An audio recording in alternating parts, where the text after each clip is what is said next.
มันจะมีอยู่หนึ่งประเด็นซึ่งตอนนี้กำลังถกเถียงกันอยู่ในสังคมระหว่างคนลาวและก็คนไทยประเด็นเรื่องการปิดข่าวและก็บ่ปิดข่าวเนาะพี่น้องก็สืบเนื่องมาจากเหตุการณ์ชายแดนไทยกัมพูชาปัจจุบันนี้แหละเนาะที่ว่ามีอยู่คลิปหนึ่งที่เป็นไวรัลพอสมควรเนาะที่ว่าเรียกร้องให้คนไทยนี่หยุดถ่ายคลิปถ่ายภาพหรือว่าแชร์เมื่อว่ามีการเห็นขบวนขนส่งรถทหารบอาวุธยุทโธปกรณ์ไปชายแดนแบบนี้นะถ้ามีการเขื่อนกำลังพลเขื่อนไหวอีหยังต่างๆทางการทหารนี่มีคลิปหนึ่งเนาะที่ว่ารณรงค์ให้คนไทยหยุดแชร์หยุดโพสต์เพื่อเป็นการช่วยเหลือการปฏิบัติการของทหาร ประเด็นดังกล่าวนี่แหละพี่น้องที่เฮ็ดให้คนลาวเขาก็เข้ามาเนาะลุ่มว่าซั่นซะเห็นแล้วบ่นะที่ประเทศลาวมีการต่อสู้กันกับกลุ่มหว้าแดงบ่กลุ่มพวกกำลัง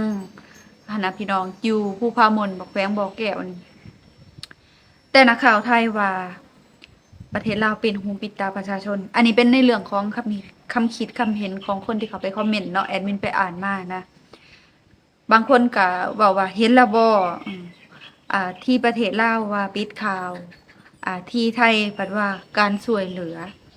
นี่เป็นหยังคือใช้คำเว้าบ่คือกันจังซี้นะตอนประเทศลาวบ่ออกข่าวบ่ให้ประชาชนหยุด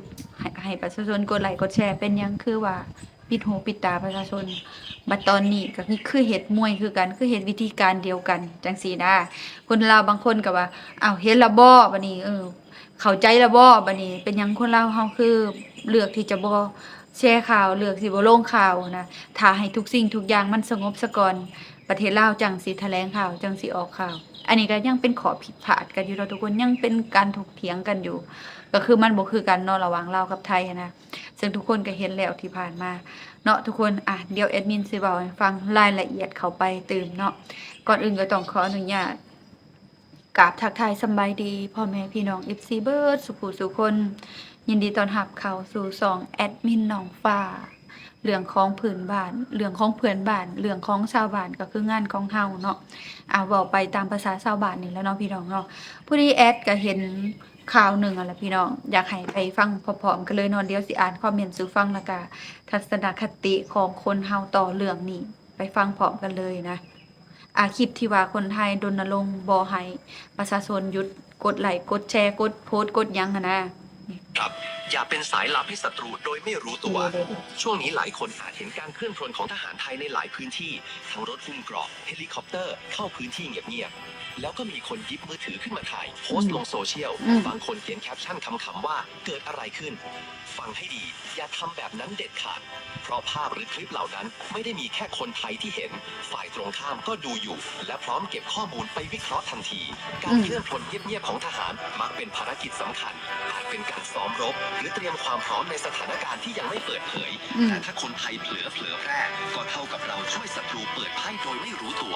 ในสงครามยุคใหม่ข้อมูลคืออาวุธภาพจากมือถือธรรมดาบอกได้ทั้งตำแหน่งเวลาความเร็วเราไม่อยากให้ชาวไทยมิตรกลายเป็นสายลับให้ฆ่าศึกแค่เพราะกดแชร์ด้วยความไม่รู้ถ้าเจอทหารเคลื่อนพลวางมือถือไว้ก่อนครับไม่ถ่ายไม่โพสต์ไม่แชร์อยากช่วยชาติเริ่มจากเตือนคนรอบตัวแล้วแชร์คลิปนี้ต่อให้คนไทยทุกคนรู้ทันไปพร้อมกันอย่าให้ความตั้งใจของทหารต้องพังเพราะมือถือของพวกเราขอบคุณที่รับฟังครับนี่แหละทุกคนเนาะก็คือมีคนลาวเพิ่นเอาคลิปนี้มารีโพสต์ใหม่เนาะในช่องเจ้าของทั้งช่องของตเนาะช่องที่เอามาลงก็เดี๋ยวแอดมินขึ้นให้เด้อเพิ่นก็มีแคปชั่นเขียนลงไปเนาะว่าลาวบ่ลงข่าวหาว่าปิดข่าวแต่ว่าไทยนี่ขอร้องห้ามลงข่าวผัดว่าการช่วยเหลืออันนี้แหละเนาะทุกคนเนาะก็คือคนลาวก็คือสิคืออยากให้คนไทยเข้าใจในมุมของคนลาวบ้างนะว่าตอนคนลาวรณรงค์กันบ่ให้กดไลค์กดโพสต์กดแชร์อีหยังจังซี่นะมันอาจจะเป็นสถานการณ์คือกันกับประเทศไทยตอนนี้ที่ว่าห้ามให้ประชาชนกดแชร์กดหยังให้เพื่อเป็นการแจ้งเตือนการเคลื่อนไหวของกำลังปฏิบัติหน้าที่นะก็จริงๆแล้วนะเรื่องนี้แอดเห็นดีนำเด้อแอดเห็นดีนำว่าการหยุด กดไลค์กดแชร์กดโพสต์กดอีหยังอันนี้นะเพื่อเป็นการแจ้งข่าวให้ฝ่ายศัตรูฮู้นี่แอดเห็นดีนำว่าบ่ให้เฮ็ดเนาะแต่ว่าในมุมที่ว่าคนไทยเพ่งเล็งว่าเป็นหยังคนลาวคือปิดข่าวคือมันต่างกันน้อยหนึ่งเนาะทุกคนก็คือปิดข่าวคือเจ้าบ่ออกข่าวบ่อัปเดตเลยว่ามันเกิดอีหยังขึ้นอันนี้ประเด็นที่คนไทยเขาว่าเจ้าปิดข่าวเนาะ คือประเทศลาวบ่ได้ชี้แจงเลยว่าตอนนี้มันเกิดอีหยังขึ้นเนาะมีแต่ประชาชนอื้อน้อหอหมกกันไปเองแทนที่ก็มีการชี้แจงแหน่เล็กน้อยว่ามันเกิดอีหยังขึ้นแล้วก็สถานการณ์มันตอนนี้ก็คือยังอยู่ในสภาวะใดอย่างน้อยก็อัปเดตให้ประชาชนรับรู้เนาะบ่แม่นว่างงๆกันอยู่นะอันนี้ประเด็นนี้ที่ประชาชนหรือว่าสังคมเขาเว้าว่าปิดข่าว บ่แม่นว่าเรื่องกองกำลังพลส่วนว่าการเคลื่อนไหวทางการปฏิบัติการทางทหารนี่ก็คือถูกต้องแล้วประเทศลาวเฮ็ดก็ถูกต้องที่ว่าบ่อยากให้ออกข่าวบ่อยากให้ประชาชนนี่กดถ่ายคลิปถ่ายหยังอะนะมันเป็นการช่วยเหลือศัตรูก็สิเว้าแหละสิ่งนี้ประเทศไทยเองก็คือสิเข้าใจประเทศลาวหลายขึ้นแหล้วเนาะอันนี้ในเรื่องของคำคิดคำเห็นที่ว่าคนลาวเฮาก็เข้ามาคอมเมนต์เนาะทุกคน ไปเบิ่งคอมเมนต์แรกของคนลาวเฮาเลยเนาะเห็นว่าสิบ่ใช้วิธีปิดข่าวแบบนี้อันนี้คือความเห็นของคนลาวเนาะบทเรียนบทเรียนนี่สุดท้ายก็เอาลาวเป็นแบบอย่างอันนี้เป็นความคิดเห็นของคนลาวเนาะว่าสิ่งแบบนี้นะประเทศลาวเฮ็ดมาแล้วเข้าใจคนลาวแล้วบ่ประมาณนี้นะสุดท้ายไทยก็ยังเลือกปฏิบัติแบบนี้ยังเอาลาวเป็นแบบอย่างจังซี้ แล้วไทยหาว่าลาวปิดข่าวนั่นนี่ที่ตัวเองล่ะเป็นหยังบัดนี้นะก็คล้ายๆว่าหลายคนก็สิเว้าไปแนวคองเก่ากันนะเว้าไปแนวเดียวกันว่าเข้าใจคนลาวแล้วบ่เป็นหยังคนลาวคือให้ปิดข่าวเป็นหยังคนลาวคือบ่ได้ออกข่าวคือบ่ได้อัปเดตทุกๆวินาทีทุกสถานการณ์ที่มันเกิดขึ้นเพื่อปกป้องข้อมูลหัวไหลไปหาศัตรูนั่นเองประมาณนี้ทุกคนเรื่องของคลิปที่ออกอากาศ หรือว่าสถานการณ์การปฏิบัติการอีหยังต่างๆหั้นนะแน่นอนว่าบ่แม่นประชาชนเป็นผู้ไปถ่าย นอกจากทหารผู้ที่ปฏิบัติการเองถ่ายแล้วก็ลงในโซเชียลหรือว่าส่งต่อให้หมู่ส่งต่อให้ไผก็บ่ฮู้เนาะแล้วมันมีการรั่วไหล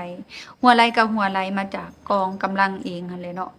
มันเป็นไปบ่ได้ที่ว่าประชาชนสิขึ้นไปถ่ายคลิปเจ้าอยู่เทิงภูเขาอยู่เทิงป่าพู้นจะปฏิบัติอยู่ไสก็ประชาชนสิไปนำถ่ายมันเป็นไปบ่ได้ถ้ามันบ่รั่วไหลออกมาจากทางกองทัพอันนี้ก็ต้องพิจารณาเนาะต้องพิจารณาได้ว่ามันคนละสถานการณ์นะ ก็คือการเขื่อนกำลังพลการเขาเอิ้นว่าเอ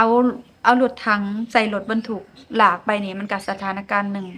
แล้วก็การที่แบบว่าปะทะกันอยู่ในป่ามันก็อีกสถานการณ์หนึ่งเนาะมันคนละข่าวกันถ้าตัวนั้นมันบ่รั่วไหลก็คือประชาชนก็บ่มีสิทธิ์สิไปถ่ายณจุดนั้นอยู่แล้วคือคลิปตัวอย่างอยู่อ่าเขมรกับไทยเนาะที่ว่ามีคลิปที่ว่า ทหารเสียชีวิตตอนปะทะกันวางวันซืนเนี่ยก็ต้องแม่นกล้องจากสไนเปอร์แม่นบ่ล่ะที่เป็นผู้เอามาเผยแพร่ถ้าบ่แม่นสไนเปอร์ไผสิไปถ่ายได้ปานนั้นเนาะคนแล่นทหารแล่นทิหลีมาแล้วก็หาว่าตำต้นกล้วยล้มลงหั้นน่ะทุกคนแอดมินก็เห็นหลายๆข่าวแล้วอันนี้ก็คือให้ให้เข้าใจเฮาเนาะโดยรวมนะการที่ว่าบ่เผยแพร่ยุทธศาสตร์การปฏิบัติการ ถือว่าเป็นเรื่องที่สมควรที่จะเฮ็ดเนาะเพื่อเป็นการที่ว่าบ่ให้ข้อมูลมันรั่วไหลไปหาฝ่ายศัตรูนั่นเองและบัดนี้ประชาชน2ประเทศนี่น่าจะเข้าใจหลายขึ้นแล้วแหละเนาะว่าสิ่งใดควรเฮ็ดสิ่งใดบ่ควรเฮ็ดและบัดนี้สำหรับผู้ที่ลงข่าวนะหน้าที่เขามีการลงข่าวอยู่แล้วข่าวอีหยังก็ตามเนาะไม้เหี่ยวใส่ใบตองแห้งเขาก็เอาลงเนาะในเรื่องพวกหาข่าวพวกอยากได้ยอดไลค์ยอดแชร์ยอดวิวไผก็เฮ็ดคือกันเรื่องนี้นะ มีข่าวอีหยังแหน่บางคนแฮ่งเอามาปาดแปะใส่กันเพื่อเนาะทุกคนเพื่ออยากได้ยอดไลค์ยอดแชร์บางคนนะเลยอยากให้ทุกคนเข้าใจนำกันว่าสำหรับมุมมองของพวกที่ลงข่าวก็คือเขาหาข่าวทุกสิ่งทุกอย่างเพื่อจะอัปเดตให้คนได้เบิ่งได้เห็นได้ชมเนาะและบัดนี้สำหรับผู้ที่เขาเอิ้นว่าประชาชนคนทั่วไปนี่ถ้าว่ามีการเรียกร้อง บ่ให้ถ่ายคลิปบ่ให้ถ่ายรูปอิหยังแสดงพิกัดนั่นนู่นนี่อะก็คือต้องให้ความร่วมมือนะแอดว่าบ่ว่าจะอยู่ทางฝั่งประเทศลาวหรือว่าฝั่งประเทศไทยก็ตามเนาะมันเป็นการเปิดเผยข้อมูลสู่ศัตรูอันนี้ก็หวังว่าประชาชนทั้งสองประเทศคือสิเข้าใจกันหลายขึ้นแล้วล่ะบัดนี้เนาะวันนี้แอดมินก็สิขอลาลงหาแล้วเว้าหลายยายห่างคือดำนาสำบายดี